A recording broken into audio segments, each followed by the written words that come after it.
Dua terduga bandar judi online omset jutaan rupiah per hari ditangkap.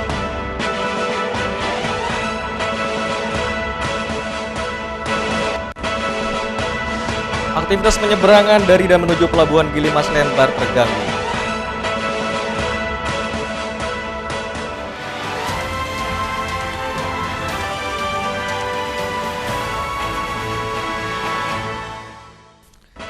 Apa kabar pemirsa? Kembali kami menjumpai Anda di iNews NTB. Kali ini beragam informasi penting dan menarik akan kami sajikan untuk Anda. Bersama saya Hidayat Adiasih, inilah iNews NTB selengkapnya.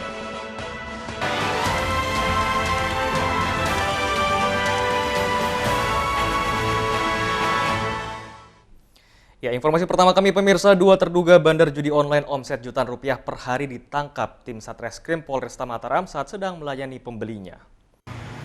Dengan menggunakan baju tahanan, kedua terduga bandar judi online berinisial ST 55 tahun dan SR 48 tahun digelandang polisi saat gelar perkara di Polresta Mataram.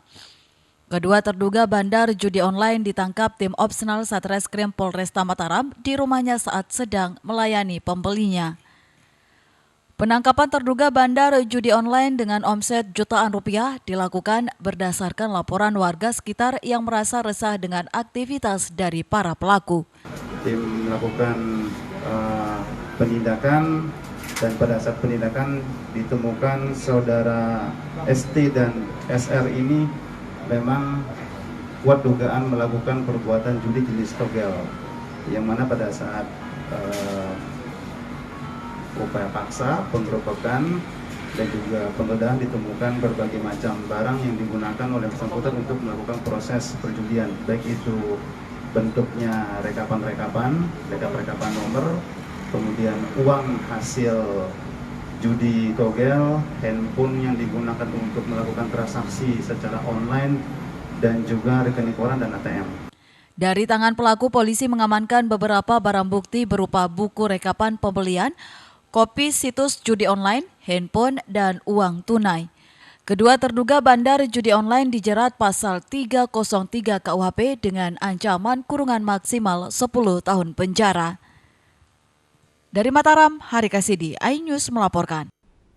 Pemirsa, 1.000 lebih personil terjunkan Polda NTB selama 11 hari Operasi Lilin Rinjani 2022, di mana operasi ini dikhususkan untuk pengamanan Natal dan Tahun Baru. Operasi dengan Sandi Lilin Rinjani 2022 akan berlangsung selama 11 hari ke depan, dari 23 Desember hingga 2 Januari mendatang, ditandai dengan apel gelar pasukan. Sebanyak 1.455 personil yang terdiri dari unsur Polri, TNI, instansi pemerintah, dan lembaga terkait diterjunkan Polda NTB di Operasi Lilin Rinjani 2022. Kapolda NTB mengingatkan personel yang terlibat untuk bekerja dengan semangat, keikhlasan, dan pengabdian kepada negara selama berlangsungnya pelaksanaan Operasi Lilin Rinjani 2022. Akan oleh amanat Pak Kapolri bahwa kita izinnya harus ketat.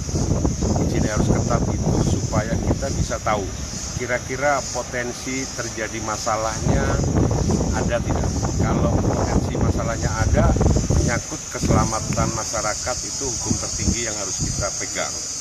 Jadi izin diperketat itu saya menegaskan di sini Polri bisa tidak mengeluarkan izin jika ada potensi yang dapat merugikan keselamatan masyarakat.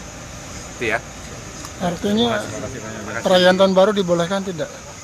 Perayaan tahun baru dibolehkan tidak? Kita melihat situasinya terakhir, tapi yang tadi jelas adalah Natal dan pergantian tahun itu kita mengendaki kegiatannya lancar dan aman. Operasi Lilin Rinjani 2022 akan dilanjutkan dengan pelaksanaan kegiatan rutin yang ditingkatkan. Berbagai potensi gangguan keamanan menjadi atensi seperti rumah ibadah dan pusat keramaian. Bahkan Kapolri melalui Kapolda NTB menginstruksikan untuk meninjau dikeluarkan izin keramaian perayaan Tahun Baru 2023. Dari Mataram, Hari Kasidi, iNews melaporkan. Kita beralih ke informasi lainnya pemirsa, aktivitas penyeberangan dan mobilitas barang dan orang dari dan menuju Pelabuhan Gili Mas Lembar, Lombok Barat terganggu akibat akses jalan yang rusak parah. Akses ruas jalan jalur provinsi yang menghubungkan Lembar menuju Sekotong kondisinya rusak, bergelombang dan berlubang. Dengan kondisi akses jalan dan infrastruktur pendukung yang buruk tersebut, sangat berpengaruh terhadap investor dan menanamkan investasi, sehingga Pemda daerah harus serius memperbaiki akses jalan tersebut. Infrastruktur sebenarnya sudah luar biasa, tapi kan semua ada prosesnya, kan tidak seperti membalik telapak tangan. Tetapi itulah dengan kita menggerakkan event-event yang ada, kan banyak imbasnya terhadap infrastruktur. Ya, contoh aja seperti MotoGP, dengan adanya event MotoGP kan begitu banyak infrastruktur yang bisa terbangun. Tapi semua memang butuh waktu, step by step. Tapi yang pasti NTB ini potensinya luar biasa, sehingga dan kita ingin dengan potensi yang luar biasa itu, ya, dengan potensi kemajuan ekonomi juga yang luar biasa ke depan, itu juga dibarengi dengan industri, kan banyaknya orang datang, konektivitas juga semakin padat.